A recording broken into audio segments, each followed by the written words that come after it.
نحمده ونصلي على رسوله الكريم بسم اللہ الرحمن الرحیم۔ عقائد کے مذاکروں میں ہمارا آج کا مذاکرہ ہے توحید باری تعالیٰ کے بارے میں۔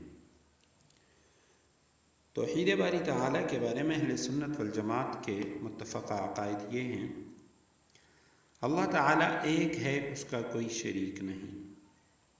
اللہ سبحانہ و تعالیٰ ہمیشہ سے ہے اور ہمیشہ رہے گا، یعنی نہ اس کی ابتدا ہے نہ انتہا۔ وہ قدیم ہے، ازلی ہے، ابدی ہے۔ اللہ تعالیٰ ہی ہر قسم کی عبادت کے لائق ہے۔ اللہ تعالیٰ کے سوا کوئی عبادت کے لائق نہیں۔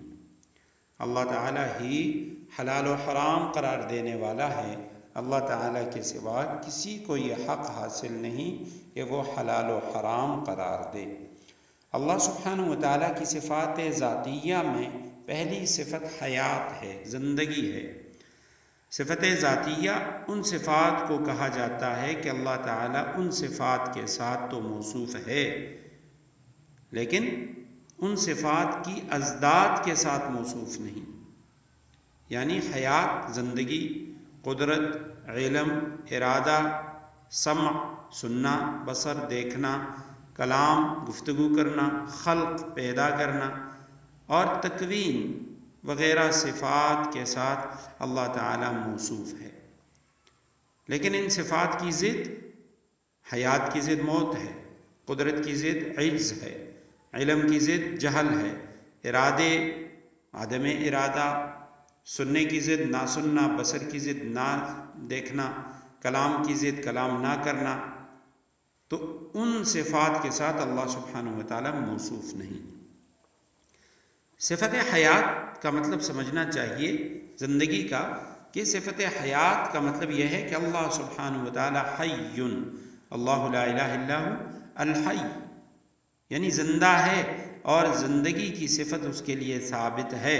وہ حقیقی زندگی کا مالک ہے، ہمیشہ سے ہمیشہ تک ہے اور مخلوق کو زندہ رکھے ہوئے ہے۔ اللہ تعالیٰ کی صفت علم، کہ صفت علم کے ساتھ بھی وہ موصوف ہے۔ علم کا معنی ہے جاننا، وہ تمام عالم کی ظاہر پوشیدہ چیزوں کا جاننے والا ہے۔ اس سے کوئی چیز مخفی نہیں، اسے ذرہ ذرہ کا علم ہے، ہر چیز کو اس کے وجود میں آنے سے پہلے اور اس کے ختم ہونے کے بعد بھی جانتا ہے۔ انسان کے سینے میں مخفی راز سے بخوبی آگاہ ہے۔ علم غیب خاص اللہ تعالیٰ کی صفت ہے، لہٰذا جو کچھ ہوا، ہو رہا ہے اور ہوگا، اللہ تعالیٰ کو ان سب کا مکمل اور تفصیلی علم ہے۔ اللہ تعالیٰ کی صفات میں زمانے کے اعتبار سے کوئی ترتیب نہیں ہے کہ ایک صفت پہلے ہو دوسری صفت بعد میں ہو۔ تمام صفات ازل سے اس کے لیے ثابت ہیں، ابتدا ہی سے۔ اب جیسے عام انسانوں کے اندر ہوتا ہے، ایک شخص وہ کوئی کام کرتا ہے تو بعد میں جا کے وہ اس کام میں ماہر ہو جاتے ہیں، لیکن اللہ سبحانہ و تعالیٰ کی جو بھی تخلیق ہے وہ ازل ہی سے کمال کی ہے۔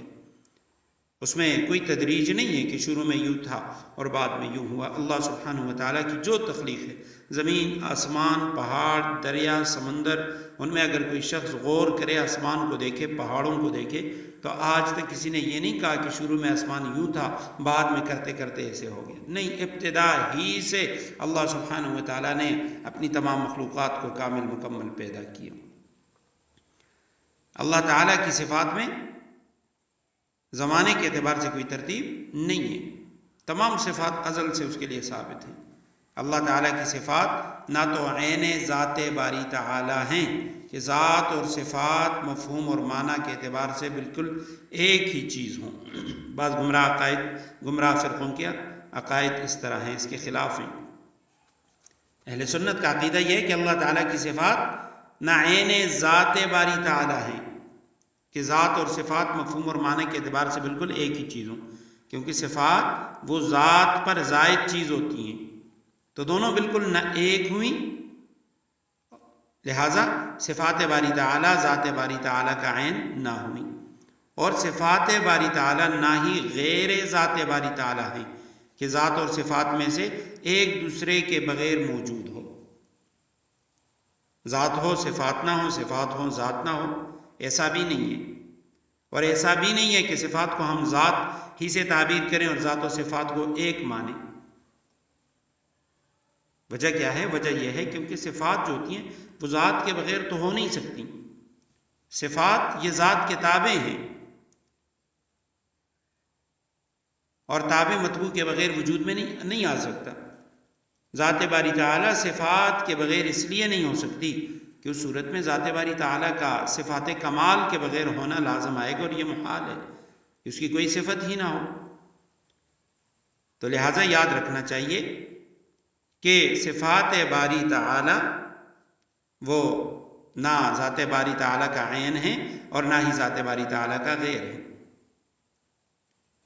اس عقیدے کو یعنی یوں بھی سمجھا جاتا ہے کہ صفات باری تعالیٰ، اللہ تعالیٰ کی صفات نہ عین ذات ہیں نہ غیر ذات۔ اللہ تعالیٰ کی صفت وحدت جس سے اللہ سبحانہ و تعالیٰ موصوف ہے وہ یہ ہے کہ اپنی ذات میں بھی اکیلا اور تنہا ہے، اپنی صفات میں بھی اکیلا اور تنہا ہے، نہ کوئی اس کی ذات میں شریک ہے اور نہ ہی صفات میں۔ اللہ تعالیٰ بلا شرکت غیر ہر چیز کا خالق و مالک ہے۔ اللہ تعالیٰ کی تمام صفات بھی قدیم ہیں، یعنی ہمیشہ سے ہیں اللہ کی صفات۔ یہ بھی ایک یعنی بعض گمراہ فرقے وہ یہ کہہ دیتے ہیں کہ نہیں، اللہ تعالیٰ کی جو صفات ہیں وہ قدیم نہیں ہیں، اللہ کی ذات قدیم ہے۔ اگر وہ قدیم ہوں تو پھر الیاذ باللہ یعنی ان کو بھی خدا کہنا چاہیے۔ اہل سنت کا عقیدہ یہ ہے کہ تمام صفات وہ قدیم ہیں، شروع سے اللہ سبحانہ و تعالیٰ کی ذات، اس کی صفات، اس کے ساتھ اللہ سبحانہ و تعالیٰ موصوف ہے، تو صفات بھی ہمیشہ سے ہیں۔ اللہ تعالیٰ صفت کلام سے بھی موصوف ہے۔ کلام کے معنی بولنا اور باتیں کرنا، یعنی اللہ تعالیٰ متکلم ہے، کلام کرتے ہیں۔ اللہ تعالیٰ نے جب تک حضرت موسیٰ علیہ السلام سے کلام نہیں کیا تھا اس وقت بھی اللہ تعالیٰ متکلم تھے۔ قرآن کریم سارا کا سارا اللہ تعالیٰ کا کلام ہے، اور اصل کلام وہ ہوتا ہے جو دل میں ہو، اس کو کلام نفسی کہا جاتا ہے۔ جب اس کو الفاظ کے قالب میں ڈالتے ہیں، اس پہ تلفظ کیا جاتا ہے تو وہ کلام لفظی بن جاتا ہے۔ کلام کے لیے حروف اور کلمات ضروری نہیں ہیں۔ اللہ تعالیٰ نے قرآن کریم کو حروف اور کلمات کے ساتھ آراستہ کر کے نازل کیا تاکہ بندے اس کو پڑھ سکیں اور سن سکیں۔ اللہ تعالیٰ کے کلام کے لیے اللہ سبحانہ و تعالیٰ کلام کے لیے زبان کے محتاج نہیں، اور نہ ہی ان کی مخلوق جیسی زبان ہے، وہ زبان سے پاک ہے۔ اور اللہ سبحانہ و تعالیٰ کی جو گفتگو ہوتی ہے، اگر کوئی انسان اسے سنے، جیسے موسیٰ علیہ السلام نے اس گفتگو کو سنا، تو وہ صرف کانوں کے ذریعے نہیں سنی گئی، بلکہ اللہ سبحانہ و تعالیٰ کی گفتگو جسم کے ہر حصے کے ذریعے، ہر عضو کے ذریعے، ہر جز سے اللہ سبحانہ و تعالیٰ کی وہ گفتگو سنی گئی، اور اوپر نیچے دائیں بائیں ہر طرف سے وہ آواز برابر محسوس ہو رہی تھی۔ اللہ تعالیٰ کے لیے ان صفات کے علاوہ اور بھی بہت ساری صفات ہیں، زندہ کرنا، مارنا، رزق دینا، عزت دینا، ذلت دینا، مخلوق کی الگ الگ شکل و صورت بنانا، بے نیاز ہونا، بے مثل و مثال ہونا، ہر چیز کا مالک ہونا، ہر جگہ موجود ہونا، مخلوق کی ہر ضرورت پوری کرنا، ہر مشکل سے نجات دینا، ہر کسی کی حاجت روائی کرنا، کائنات عالم کی تدبیر کرنا، ہدایت دینا، مخلوق کی خطائیں معاف کرنا، ہر عیب سے پاک ہونا وغیرہ، یہ تمام صفات اللہ تعالیٰ کے لیے ازلی، ابدی اور قدیم ہیں۔ ان میں کمی بیشی، تغیر و تبدل نہیں ہو سکتا۔